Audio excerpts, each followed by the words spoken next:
네, 그 앞에 마지막 이제 시간에 제가 이제 등기부에 이제 공신력이 없다 이렇게 말씀드렸잖아요. 그러니까는 사실 이걸 처음 듣는 분들은 이게 되게 좀 혼란스러우실 수 있어요. 왜냐하면은 내가 어, 정상적으로 돈도 다 내고 등기도 가져왔는데 알고 보니까 잘못한 거잖아요. 그러면은 이거를 그럼 어떻게 예방할 수 있느냐? 예방 방법은 사실 없어요. 네. 뭐 없어요? 네. 네, 뭐, 그렇죠. 뭐, 극단적으로 얘기하면 뭐, 그럴 수도 있는데, 근데 이제, 사실, 그래서 우리, 그, 이런 얘기가 있어요. 공부를 많이 한 분들은, 투자를 해서 돈 버는 경우가 드물어요. 왜냐면 이런 리스크를 너무 잘 알기 때문에.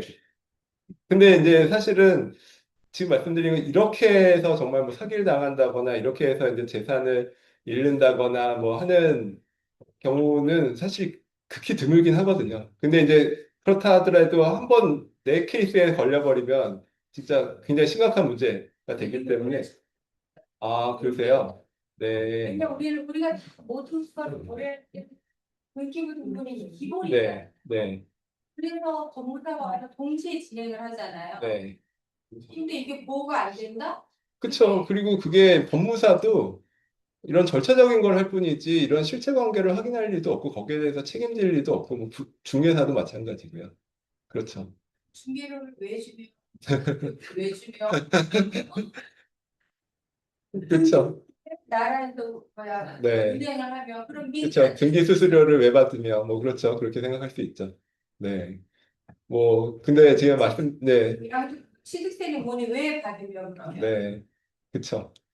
맞는 말씀이신데 그게 이제 우리 제도가 바뀌지 않으면 사실 지금 현행 제도상으로는 뭐 어쩔 수 없는 부분이 있고요. 그래서 뭐 이런 얘기도 있어요. 그러니까는 이런 것들을 그나마 조금 이제 비켜가려면 예를 들어서 뭐 부동산이 이제 자주 이렇게 뭐 1년에 몇 번씩 매매 거래 뭐 등기부문 나오잖아요. 이런 건들은 조금 이제 위험하다 이런 얘기도 있어요. 그래서 이제 좀 그런 걸 좀 안전하게 하려면 그래도 뭐 이렇게 등기된 지 좀 오래된 그런 부동산이라든지 이러면은 조금 이제 그거를 좀 리스크를 최소화할 수는 있겠죠. 물론 이제 그렇다 하더라도 100%뭐 리스크가 제로로 만들 수는 없겠지만 뭐 그렇게 이제 판단해서 이제 투자하시는 분도 계시고 뭐 하세요. 근데 이제 말씀처럼 근데 이게 너무 우리가 이제 배우긴 했지만 너무 여기에 이제 생각을 하다 보면 사실 이런 거 말고도 리스크 엄청 많거든요. 우리 법 공부하다 보면. 근데 이제 너무 거기에만 생각을 하다 보면 사실 투자하기가 어렵죠. 사실. 네, 그쵸. 그래서 저도 보면은 특히 이제 법 공부하신 분들 중에 투자를 해서 크게 돈 버신 분들이 거의 없어요. 특히 부동산 쪽으로. 그게, 예, 왜냐하면 불안하거든요. 이게 보면은 생각이 많아지면, 원래 이게 생각이 많아지면 투자를 못 하거든요. 그쵸. 그래서 이게 우리가 괜히 공부를 했나 이런 생각이 들기도 하지만 어쨌든 뭐 리스크는 좀 알고 있어야 되니까 네, 그렇습니다.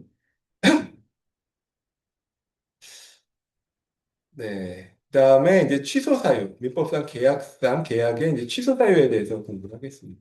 그러니까 민법상 이제 계약의 취소 사유 보면은 이것도 이제 몇 가지 그 법에 한 네 가지 정도 나와 있고요. 그래서 첫 번째가 미성년자가 계약을 한 경우입니다. 미성년자가 법정 대리인의 동의 없이 계약을 체결한 경우에는 미성년자 본인이나 법정 대리, 친권자겠죠. 친권자가 이걸 사후적으로 취소할 수가 있습니다.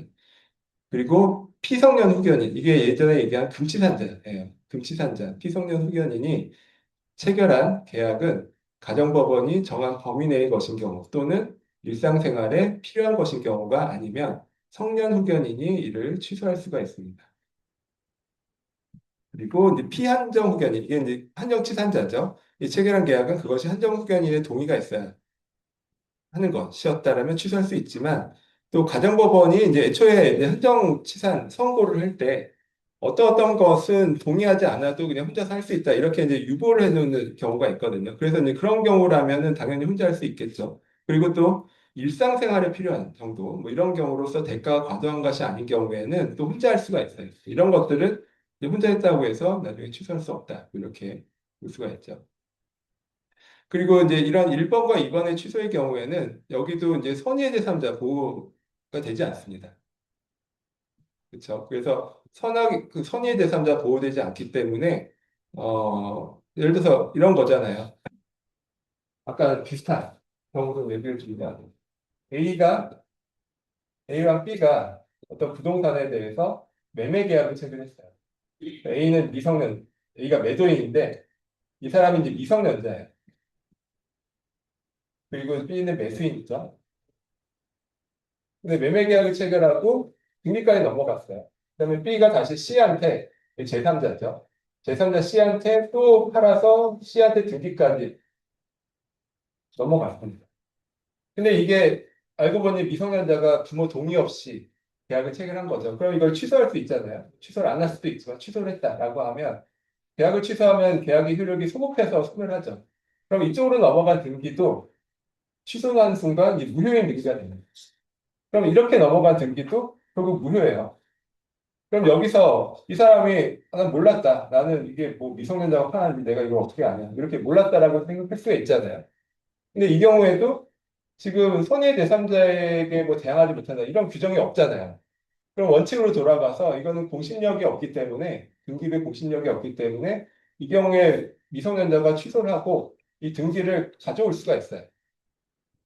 그렇죠? 가져올 수가 있다. 그럼 여기는 뺏기는 거죠. 그럼 여기서 이제 해결할 수 있는 방법이 뭐 B라든지 뭐 A를 상대로 그럼 내 돈 내놔라 이렇게 할 수는 있죠. 이걸 부당이득 반환이라고 하잖아요. 근데 이제 이것도 이 사람이 돈을 다 쓰고 없다라고 하면은 못 돌려받는 것이고 또 이제 여기서 또 하나의 큰 리스크가 있어요. 특히 이제 미성년자하고 거래할 때는 굉장히 큰 리스크가 있습니다. 그게 뭐냐면 어 그러니까 이 둘 사이에서 일단 A와 B를 봤을 때 이 둘 사이에서 어 매매 계약이 이제 미성년자가 단독으로 계약을 해서 취소가 됐다. 그러면 서로 간에 이행을 한 것이 없다 그러면은 이행을 할 필요가 없죠. 계약이 이제 효력이 없어지니까. 근데 이행을 한 것은 돌려줘야 됩니다. 이걸 부당이득 반환이라고 하잖아요. 그러니까 뭐 어렵게 부당이득 반환 뭐 얘기하지 않아도 그냥 준 거는 당연히 계약이 무효나 취소니까 뭐 준 거는 당연히 돌려받을 수가 있겠죠. 근데 문제는 이때 미성년자는 무조건 현존이익의 한도에서만 반환해요. 현존이익. 그러니까 현존이익이라는 거는 내가 받은 것 중에 내가 써버리고 뭐 하면 할 수 없고 내가 받은 것 중에 남아있는 것만 돌려주면 된다. 이런 뜻이거든요. 그럼 미성년자가 선이든 악이든 무조건 현존이익만 반환하도록 그렇게 되어 있어요. 근데 그 상대방은 현존이익이 아니라 일단 알았을 때 알았을 때에는 전부 반환이죠. 뭐 남아있든 아니든 전부 반환이고 몰랐을 때 선의인 경우에는 또 상대방도 현존이익 현존이익의 범위 내에서 이제 반환을 하게 됩니다. 그럼 여기서 이제 문제가 뭐냐면은 이때 법원의 판례가 좀 이게 이것도 약간 우리 상식하고 조금 다른 부분이 있어요. 그러니까 일단 여기서 거래를 통해서 금전이 오고 갔을 때 일단 금전은 현존하는 것으로 추정을 해줘요. 그러니까 일단은 금전을 받았으면 네가 그 돈을 갖고 있다라고 추정을 하기 때문에 이걸 돌려줘야 됩니다. 근데 금전의 경우에도 예를 들어서 뭐 생활비, 뭐 학비, 뭐 월세 이런 것으로 썼으면 이런 경우에는 현존하는 것을 봅니다. 이익이 현존하는 것을 보고 오히려 뭐 유흥비를 썼다거나 뭐 도박으로 승진을 했다. 이런 경우에는 현존하지 않는 것으로 봐요. 이게 뭐냐면 예를 들어서 이렇게 매도인이 부동산을 팔고 돈을 받았잖아요. 그럼 이 부동산은 B한테 넘어갔죠. 그러면 이 부동산은 당연히 현존하는 이익이죠. 그러니까 이게 취소가 되면 뭐 이 사람이 악이든 선이든 이 부동산은 돌려줘야 돼요. 근데 매도인인 이 미성년자는 받은 매매 대금을 돌려줘야 되잖아요. 근데 만약에 이 미성년자 쪽에서 나는 이거 유흥하느라 다 썼는데 하면은 안 돌려줘도 된다는 얘기예요. 안 돌려주고 집만 도로 가져가는 예, 거야. 그렇죠. 예. 이게 무슨 황당무계야. 그 면책이라고 있잖아요. 부모님들이. 여기는 그런 건 해당이 안 되고요. 예, 뭐 부모라 하더라도 무조건 연대 책임이 되는 건 아니고, 근데 만약에 이게 정말 악의적으로 얘가 이런 식으로 반복적인 행위를 해서 진짜 이게 범죄적인 수준이 된다. 그러면 뭐 부모의 경우에 그럼 불법 행위에 뭐 사실상 이제 그 책임이 있다라고 해서 뭐 조금 할 여지는 있는데 그런 일상적인 일회적인 거래에 대해서 부모에게까지 연대 책임을 묻기는 어려워요. 사실 그런 케이스도 없고. 그래서 이 경우에는 사실 그 미성년자와 거래한 상대방이 그냥 뒤집어 쓰는 상황이에요. 근데 여기서 재밌는 게 또 만약에 돈을 썼는데 그냥 생활비나 학비를 썼다라고 하면 이거는 있는 것으로 봐서 이건 또 돌려줘야 됩니다. 재밌죠? 이게 사실 대법원 판례의 내용이거든요. 그래서 뭐 이런 거창한 뭐 부동산 거래뿐만 아니라 뭐 예를 들어서 이런 경우도 있어요. 미성년자가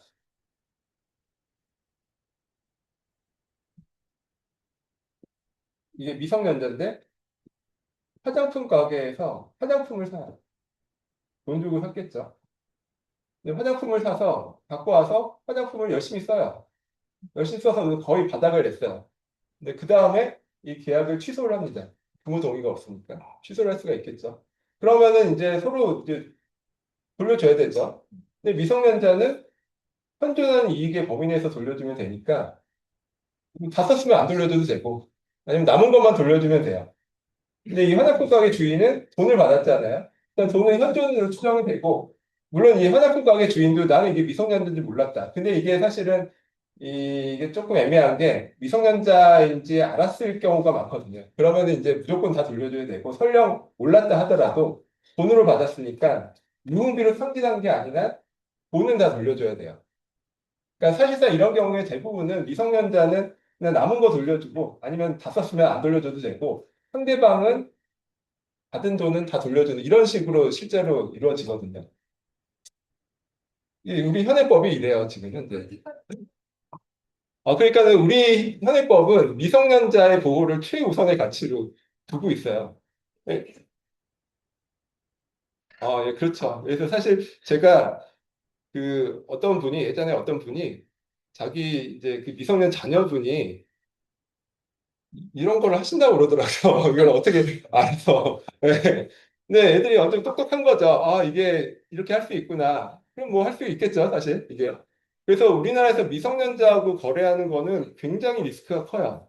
이게 뭐, 어떻게 보면 그냥 화장품 뭐 간단한 거라 할 수 있지만 정말 부동산 거래한다 이러면은 뭐 대형 사고로 이어질 수가 있는 거죠. 그래서 사실 미성년자 거래하는 거는 진짜 조심을 해야 되고, 그 말씀처럼, 그러니까 우리 이제 법, 제도의 가치관이 그런 거예요. 그러니까 미성년자는 무조건 보여야 된다. 그래서 형사적으로도 만 14세 미만은 사실상 아무런 처벌을 안 받잖아요. 만 14세면 형사 미성년자는. 네, 악의적인 미성년자는 법에서도 보호하지 않는다. 그거는 뭐 사실 형법만 바꿔도 가능하긴 해요. 왜냐하면 그게 헌법에 나와 있는 내용이 아니라 만 14세 미만 이런 게 형법에 있기 때문에 형법은 이제 국회에서 만든 법률이잖아요. 그래서 지금 이제 그런 경우에 지금도 얘기 나오는 게 만 14세 너무 지금 높다. 만 13세로 낮추자, 뭐 12세 낮추자 이런 얘기가 있고 그거는 뭐 바뀔 수도 있을 것 같기는 해요. 근데 그거는 형사적인 거는 사실 그런 개정 논의가 있는데 사실 민사적인 거는 아직 뭐 개정 이런 논의는 없는 것 같아요. 들어본 적이 없어요. 그러니까 사실 이것도 법률을 뭐 민법이나 이런 걸 통해서 바꿀 수도 있는데 뭐 헌법 바꾸는 거와 달리 뭐 민법 바꾸는 거는 그렇게 어렵진 않거든요. 근데 아직까지 뭐 이런 게 크게 막 이슈화돼 형사 사건과 달리 이슈화는 안 되는 것 같더라고요. 그래서 뭐 이거는 그냥 아는 애들만 이렇게 활용하는 걸로 이렇게 네, 네. 네, 제한이 없어요. 그쵸. 일단 모든 계약, 예, 모든 계약이 다 해당이 되니까. 그렇죠. 민법상으로는 뭐 어떤 제품이나 이런 거 구별하지 않아요. 그러니까 미성년자는 단독으로, 그러니까 이건 다 원칙이 있고요. 미성년자는 단독으로 법률행위 계약을 못 해요. 단독으로는 할 수 없다. 그게 하자가 있다라는 거죠. 그리고 이제 민법상으로는 미성년자가 만 19세잖아요. 그러니까 형사 미성년자는 만 14세인데 민법상으로는 만 19세이기 때문에 사실 19세 가까이 되면은 이게 외관상 이 미성년자인지 아닌지 사실 구별하기도 어려운. 외주라는 거야. 마치. 투표권이요. 말이 안 되지. 그런 얘를 매장시키지 말자는 뜻이야. 네? 매장될까 봐 그렇잖아요. 네. 장래 애들. 아, 그러니까 네. 거기 봐주는 거죠. 그쵸, 그쵸. 애들 뭐 장래, 그쵸, 그쵸. 뭐, 어렸을 때 뭐 실수는 그냥 뭐 좀 인정해주고 넘어가자, 뭐 이런, 네, 그런 취지도 들어갔을 것 같긴 해요. 네.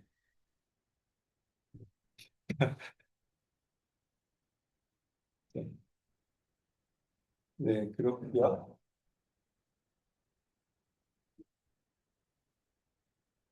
네, 그리고 이제 또 민법상으로 이제 취소할 수 있는 사유가 지금 말씀드린 미성년자라든지 뭐 피성년 후견인, 피한정 후견인 뭐 이런 경우뿐만 아니라 차고 사기 강박 이렇게 이제 당해서 계약을 체결한 경우에도 취소할 수 있다라고 민법 109조, 110조에 규정이 되어 있습니다. 근데 요 경우에는 앞에랑 다른 게 이 경우에는 선의의 제3자에게 대항하지 못한다 이런 규정이 들어가 있다.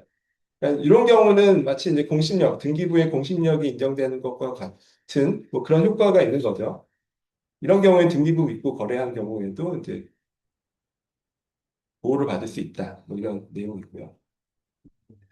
그래서 밑에 나온 것처럼 일단 계약이 취소가 되면 처음부터 무효인 것과 마찬가지로 계약의 효력이 소멸합니다. 처음부터 무효인 것과 마찬가지로 계약의 효력이 이제 소멸한다. 그래서 일단 취소가 되면 무효인 것과 똑같아요. 근데 이제 취소를 안 할 수도 있잖아요. 예를 들어서 미성년자가 자녀가 계약을 체결했는데 얘가 너무 똑똑해서 형님보다 더 잘하는 것 같다. 이런 경우에는 굳이 취소를 안 하겠죠. 그런 경우에는 계속 이제 유효로 할 수도 있습니다. 근데 이제 일단 취소가 되면 이제 처음부터 무효인 것과 이제 결과적으로 똑같아지고 그렇게 되면 어떻게 되죠? 그렇게 되면 이제 무효나 취소나 공통적으로 효력이 없어지기 때문에 채무를 이행할 필요가 없고요. 그리고 채무를 이행했다 하더라도 다시 돌려받을 수가 있습니다. 그걸 부당이득 방해라고 얘기를 하는데 다만 이런 미성년자 등의 경우에는 취소했을 때 그 미성년자 쪽에서는 현존하는 이 범위 내에서만 반환하면 된다. 그래서 예를 들어서 화장품을 일부 썼다면 그냥 남은 화장품만 반환하면 되고 극단적으로 화장품을 다 썼다. 이거는 반환하지 않아도 된다는 얘기예요. 그러니까 돈을 받았는데 유흥비로 다 썼다. 그러면 안 줘도 된다. 그렇죠.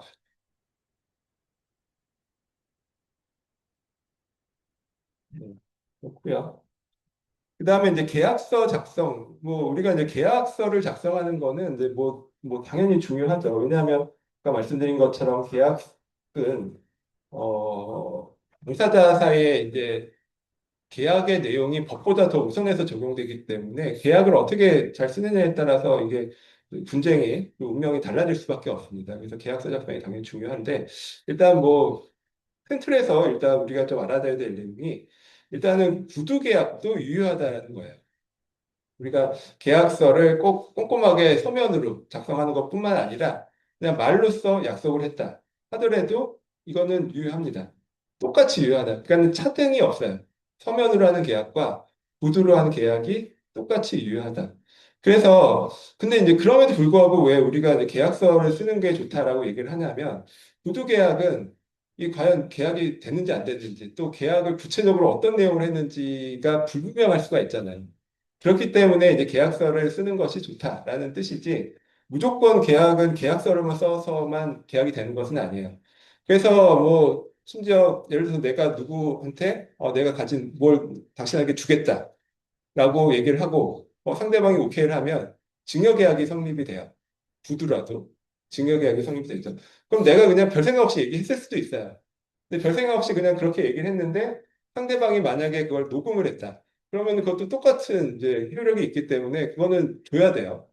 네, 우리가 증여 같은 것도 계약이기 때문에 내가 그냥 주기로 했는데 그냥 마음이 바뀌어서 그냥 안 주면 되지 않나 이렇게 생각할 수 없어요. 계약은 무조건 지켜져야 됩니다. 합의가 되면 지켜져야 되기 때문에 공짜로 주기로 했다고 해도 마음 바뀐다고 해서 그냥 뭐 그러니까 그런 거 취소 사유나 해제 사유가 있어야지. 그래서 계약의 효력을 없애야지 내가 그 책임에서 벗어나는 것이지 그런 것이 아닌 한은 네, 증여계약이라 하더라도 말로써 했다 하더라도 책임을 져야 된다라는 것이고요. 어 그래서 이제 요즘은 이런 말로 하는 것도 사실 굉장히 조심을 해야 되죠. 그러니까 예전에는 뭐 통화를 녹음한다거나 이런 게 별로 없었기 때문에 뭐 사실 그랬죠. 근데 이제 요즘은 이제 이런 게 너무 이제 잘 돼 있어서 사실 말하는 것도 굉장히 조심할 수밖에 없는. 그런 상황인 것 같고요. 그리고 이제 이런 이제 계약을 체결했을 때, 그러면 이제 계약을 좀 더 명확하게 하기 위해서 이제 공증을 서는 경우가 있거든요. 그러니까 공증이라는 것은 계약의 내용을 국가가 지정한 공증인들이 확인함으로써 권리자의 권리 수행을 쉽게 하는 제도입니다. 즉, 공증이라는 게 이제 공적으로 증명한다 이런 뜻이잖아요. 그러니까 이게 이제 예를 들어서 분쟁이 생겼을 때 법원에 이제 계약서 같은 것이 제출이 되죠. 근데 이제 법원의 이제 제3자인 판사의 그 입장에서는 이 계약서가 과연 진정하게 체결된 건지 아니면 누가 위조한 건지 이게 사실 불분명하겠죠. 당사자들이야 명확하게 알겠지만 제3자가 판단할 때는 불분명하잖아요. 그래서 그런 증거력을 높이기 위해서 미리 공증을 받을 수가 있어요. 공증은 원래는 이 공증이라는 것은 국가기관에서 해야 되는 것인데 뭐 국가 공무원들이 뭐 다 일일이 사적 계약서를 다 공증을 할 수 없기 때문에 공증인이라는 그런 제도를 지금 운영을 하고 있죠. 그래서 변호사분들, 좀 나이 많은 변호사분들은 공증 이거를 하는 그걸 주 업무로 하죠. 이게 뭐 어려운 업무는 아니기 때문에 공증 계약서에 공증해주고 그 이제 수수료 받고 이런 업무를 많이 하시는데 그런 게 공증이에요. 그러니까 공증은 결국 계약서를 공증받았다는 가장 큰 의미는 뭐냐면 나중에 분쟁이 생겼을 때 소송에서 유리한 증거가 될 수 있다, 유력한 증거가 될 수 있다 그런 의미입니다. 그 이상은 아니에요. 그러니까 소송에서 유력한 증거가 될 수 있다는 뜻이기 때문에 뭐 예를 들어서 내가 누구한테 돈을 빌려주고 언제 돌려받겠다 이렇게 계약을 썼어요. 근데 이제 상대방이 돈을 안 돌려줘요. 그러면은 내가 계약서 잘 쓰고 거기다 이제 공증 받았으니까 상대방이 그 갖고 있는 그 집에 대해서 내가 강제 집행을 해야겠다. 할 수가 있나요? 할 수가 일단 원칙은 안 돼요. 원칙은 우리나라에서 강제 집행을 하려면 집행 권한이라는 게 있어야 되는데 그거는 판결문 받아야 돼요. 그러니까 내가 그냥 사소한 거라 하더라도 내가 100만 원 빌려준 거라 하더라도 그거를 법원에서 판결문을 받아야 그 판결문 들고 가서 강제 집행을 할 수가 있고 그냥 계약서만 들고 가서는 원칙적으로 강제 집행이 안 돼요. 그리고 공증을 한 계약서라 하더라도 원칙적으로는 강제 집행이 안 됩니다. 그래서 우리가 배운 내용 중에 앞에서 이 정식의 재판 절차가 있고 간이한 재판 절차가 있었잖아요. 간이한 재판 절차 중에 지급 명령, 독촉 절차라는 것이 있었어요. 그러니까 독촉 절차는 뭐냐면 내가 그냥 간단하게 돈 받는 사건의 경우에 그냥 복잡하게 정식 재판 다 거쳐서 뭐 판결을 받는 것보다 그냥 간단하게 그 지급 명령 받을 수가 있어요. 그럼 지급 명령을 받으면 그거는 그 판결문과 똑같은 효력이 있습니다. 그래서 그 지급 명령 받은 것 같고 그 강제 집행을 할 수가 있거든요. 근데 어쨌든 그런 재판 절차를 갖춰야 되는 거죠. 근데 이제 나는 지급명령 받는 것도 힘들고 또 지급명령이 또 단점이 뭐냐면 만약에 내가 접촉 절차에서 지급명령 신청을 했는데 상대방이 그걸 거부한다. 그러면 정식 재판을 해야 되거든요. 그럼 정식 재판은 내가 예를 들어 1,000만 원 받으려고 뭐 보통 요즘은 1심을 한 2년도 해요. 뭐 3심까지 가면 5년 걸리고 막 하는데 내가 1,000만 원 받으려고 변호사 써서 5년 동안 재판하고 있으면 그게 말이 안 되잖아요. 그래서 사실 그래서 이제 지급 명령들을 하라고 하는데 또 지급 명령도 상대방이 돈 빌려간 사람이 나는 빌려간 적 없다거나 뭐 이렇게 다퉈버리면 또 정식 재판 해야 되거든요. 그러면 이거 어느 세월에 지금 1,000만 원 받을까 이런 생각이 들죠. 그래서 이제 그런 경우에는 공증을 할 때 이렇게 할 수가 있어요. 이게 민사집행법에 나와 있습니다. 여기 이제 오타가 있네요. 지금 보니까 접이 아니라 민사 집행법입니다. 집행법 56조 5호에 보면 공증인이 일정한 금액의 지급 등을 목적으로 하는 청구에 관해서 이제 작성한 공정증서로서 채무자가 강제집행 승낙 취지가 적혀 있는 것. 그러니까 채무자가 그 공정증서에 공증을 할 때, 나는 내가 돈을 못 갚으면, 언제까지 못 갚으면 내가 강제집행 받는 것을 그냥 내가 인정을 하겠다, 수락을 하겠다라고 거기 공증할 때 적어 놓으면 그걸 들고 가서 소송 없이 바로 이제 강제집행을 할 수가 있어요. 그래서 이게 이제 돈을 이제 자주 빌려주는 이런 거를 이제 많이 하시는 분들은 꼭 이런 걸 하죠. 뭐 1,000만 원도 빌려주고 500만 원 빌려주고 이런 거 자주 하시는 분들은 다 이 리스크를 알잖아요. 이거 나중에 안 돌려주면 소송을 해서 이길 수는 있겠지만 너무 그 시간과 비용이 많이 걸리기 때문에 그런 경우에는 뭐, 뭐 재소전화해라는 제도도 있는데 뭐 그런 걸 하든지 아니면 뭐 이런 식의 강제집행 승낙을 입락하는 그런 공정증서를 작성하든지 뭐 그렇게 해서 한결 없이 이제 바로 강제 집행을 할 수 있도록 그런 식의 것들을 많이 하십니다. 그리고요, 그 다음에 이제 생활법률 7번, 이제 23페이지 넘어가 보면, 이제 금전소비대차 계약에 관한 내용이 나옵니다. 그러니까 금전소비대차는, 돈을 이제 빌려주고 다시 돌려받는 그런 계약을 소비대차 계약, 금전소비대차 계약이라고 하고요. 우리나라에서 이제 물건을 빌려주고 다시 돌려받는 그런 계약이 세 가지 종류가 있어요. 그러니까 임대차가 있고요. 사용대차가 있고, 그 다음에 소비대차 계약이 있습니다. 이게 차이점이 뭐냐면요. 일단 그 빌려간 물건을 그대로 다시 돌려받는 것을 그걸 이제 임대차 또는 사용대차라고 해요. 그러니까 임대차나 사용대차는 빌려간 물건, 내가 예를 들어서 어떤 볼펜을 빌려줬다. 그러면 그 볼펜을 쓰고 그걸 다시 돌려주잖아요.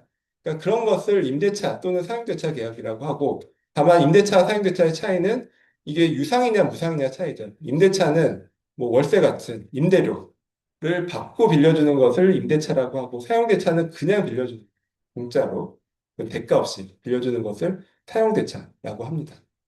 근데 이제 소비대차라는 건 뭐냐면 지금 임대차나 사용대차는 그 빌려간 물건을 그대로 쓰고 다시 돌려주는 거잖아요. 근데 소비대차는 물건을 빌려가서 그거를 소비한 후에 그 물건을 똑같이 주는 것이 아니라 그 물건을 소비한 후에 그 똑같은 값어치의 다른 물건을 돌려주는 것을 소비대차라고 해요. 그러니까 금전이 대표적이죠. 우리가 예를 들어서 누구한테 500만 원 빌렸다라고 하면 내가 500만 원, 그 5만 원 이제 100장 빌리잖아요. 그럼 내가 그거를 그대로 보관하고 있다가 1년 후에 그 500만 원, 5만 원짜리 100장을, 5만 원권 100장을 그대로 다시 돌려주는 게 아니잖아요. 내가 500만 원을 쓰고 1년 후에 뭐 만 원짜리로 500장을 돌려주든 하여튼 같은 값어치의 다른 물건으로 돌려주죠. 그런 걸 우리가 소비대차라고 합니다. 그래서 금전은 뭐 당연히 소비대차예요. 물론 금전도 특정한 뭐 아주 중요한 뭐 화폐 번호 같은 거 있잖아요. 그래서 이제 그거를 빌려갔다가 1년 후에 똑같은 그걸로 돌려준다라고 하면 뭐 임대차나 사용대차가 될 수 있지만 우리가 보통의 금전은 이걸 쓰고 같은 값어치로 다시 돌려주는 거니까 당연히 이건 소비대차 계약에 해당하고 또 뭐 예를 들어 쌀을 빌려줬다. 뭐 이런 것도 다 소비대차겠죠. 당연히 그걸 뭐 쌀을 먹고 나서 1년 후에 뭐 같은 분량의 쌀을 돌려줄 테니까 뭐 당연히 그런 것들이 다 소비대차 계약에 해당합니다. 그래서 이 소비대차 계약은 원칙적으로 유상과 무상이 다 포함이 돼요. 우리가 유상, 에 빌리는 것을 임대차라고 하고 무상으로 빌리는 것을 사용대차라고 하고 이렇게 구별이 되는데 소비대차의 경우에는 유상과 무상을 다 포함을 합니다. 그러니까 소비대차에 있어서의 유상이라는 것은 이자가 붙는다는 얘기죠. 근데 무상은 이자가 안 붙는다라는 얘기고요. 그래서 소비대차 계약에서는 둘 다 포함하는 의미인데 우리 법적으로는 무이자가 원칙이에요. 즉 금전소비대차 계약에서 그냥 돈을 빌려가서 언제 갚는다 이렇게만 계약을 하면 이거는 이자를 받을 수가 없어요. 그래서 이제 첫 번째 우리가 알아야 되는 것이 만약 내가 이자를 받을 목적으로 돈을 빌려줬다라고 하면 이자를 지급한다라는 것을 써놔야 돼요.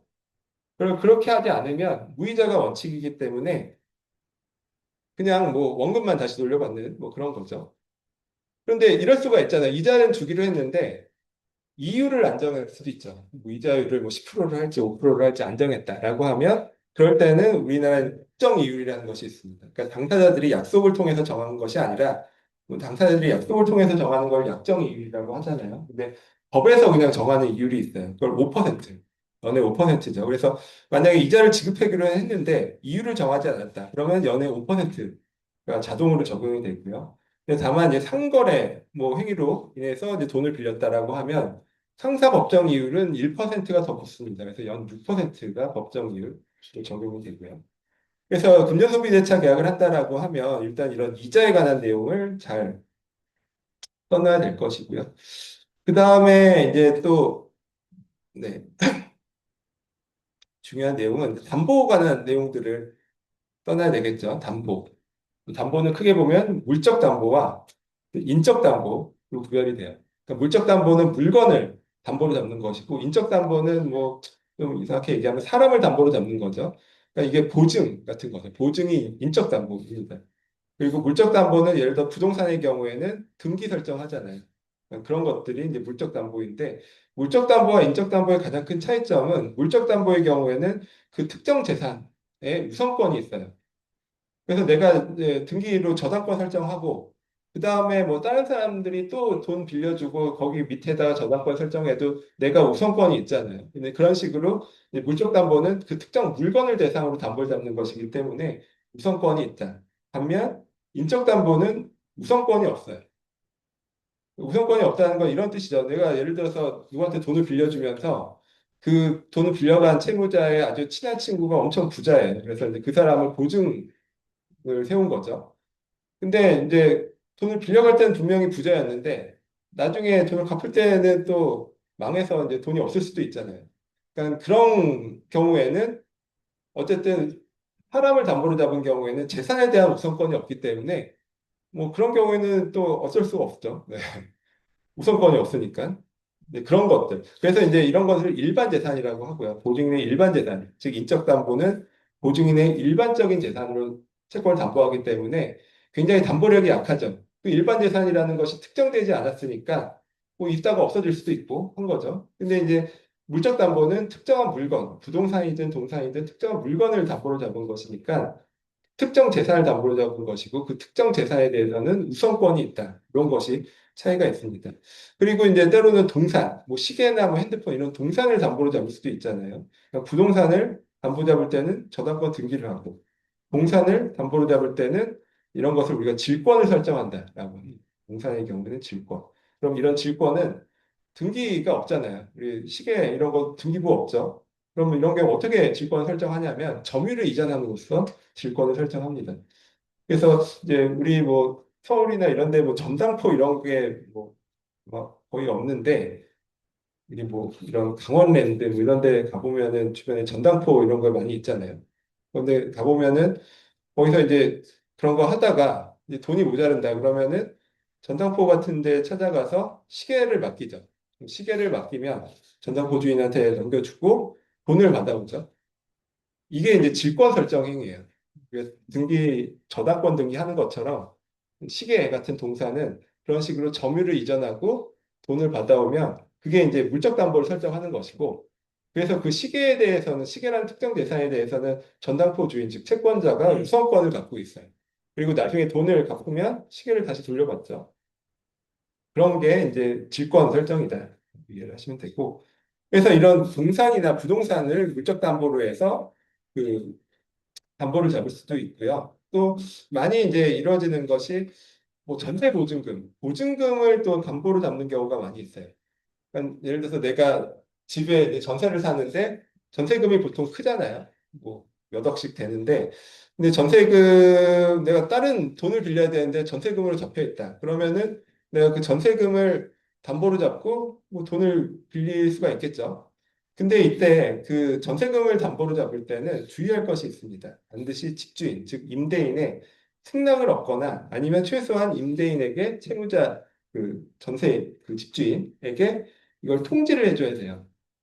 즉 전세금을 이렇게 뭐 양도를 했다, 전세금을 이제 담보로 잡혔다라는 것을 통지를 해야만 이게 담보로서 유효한 효력이 생깁니다.